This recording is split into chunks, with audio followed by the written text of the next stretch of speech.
What was funny?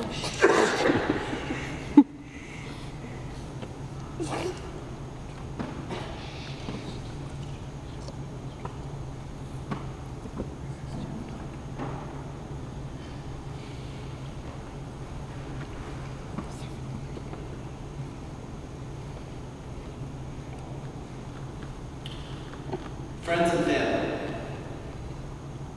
on behalf of my nana, my aunts and uncles, my parents, my siblings, and my cousins, I hope to express how we feel to those who are born here today.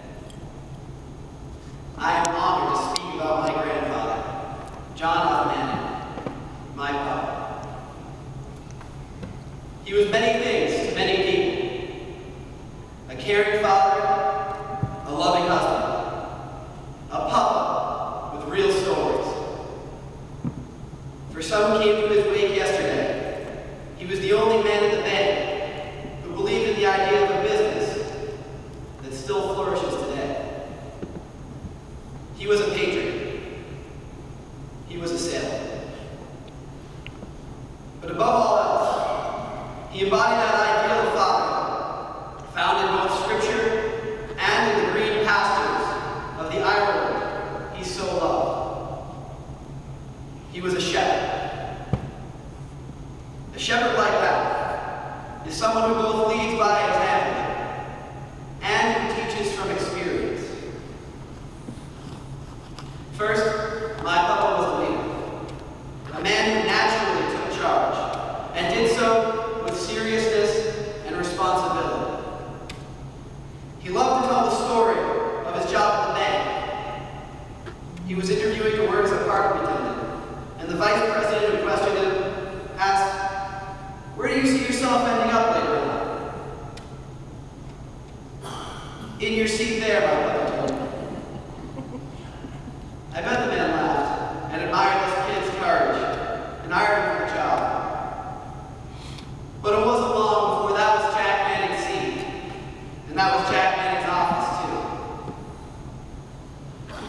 And that estates where Nana and Papa lived in Florida. The residents had the opportunity to buy and own the park themselves. The money needed to buy it though proved hard to find. My papa put his finance skills to work. He called every bank around, and when that didn't work, called friends in Washington, D.C. He eventually secured a loan, sold shares of the park to its residents, and convinced some of them to invest their own money in purchasing the place, promising 6% returns. He got them their 6%, and today those shares have almost doubled in value. Before long, my papa became the park's most cherished president. But as our shepherd, my papa was also a teacher. The lessons he gave there were the enduring kind. He did not give a simple answer, but sought to teach us the ethics of hard work, careful saving, and the value of learning that would help us in the long run. When my aunts and uncles were young, he and my nana would rent an RV and show them the grand sights of the country he so loved, so they would know its possibilities. When my mom told him she wanted to be a parole officer, he sent her to the courthouse for a day. And earlier on, when she misbehaved, he would take her down to Essex Street in Lawrence and tell her that she would have to shine shoes there if she didn't smarten up. He loved to say, "I don't want to tell you what to do, but..." and then go on to spell out the most sensible course of action, even if it was a hard one. He would cut out job advertisements from the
Those who knew him could still hear the way it sounded and to see the way he smiled when he said it. When asked how he was doing, it was always that graceful, stoic statement, super. Sometimes it was an affirmation that you had done something that made him proud. And the highest compliment you could ever desire was your papa looking gladly at you and telling you, oh, that's super. But it came when times were hard, too. When the Red Sox blew a save, or the Patriots lost a game, Papa was still, always, super. When the world had things to fear, whether it was terrorism or war, Papa was still super. And when we first found out that he had cancer, I remember summoning up my own courage and trying to sound brave when asking, Papa, how you doing? Terrified what the answer might be. He only smiled and gave me that one reassuring word, super. And so as he got sicker and the cancer spread to his bones, still, he was super.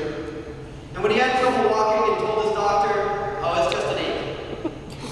Or when, despite all of his sickness, he still got into the wheelchair and made his way to my auntie's wedding.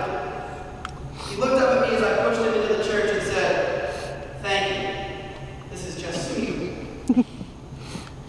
And if my papa, with all that he had seen in his 79 years since he was born, through hardship and struggle, through sadness and through joy, through a long and healthy life, and through the pain and discomfort his cancer brought, if he can look up and smile and tell us that he was still super,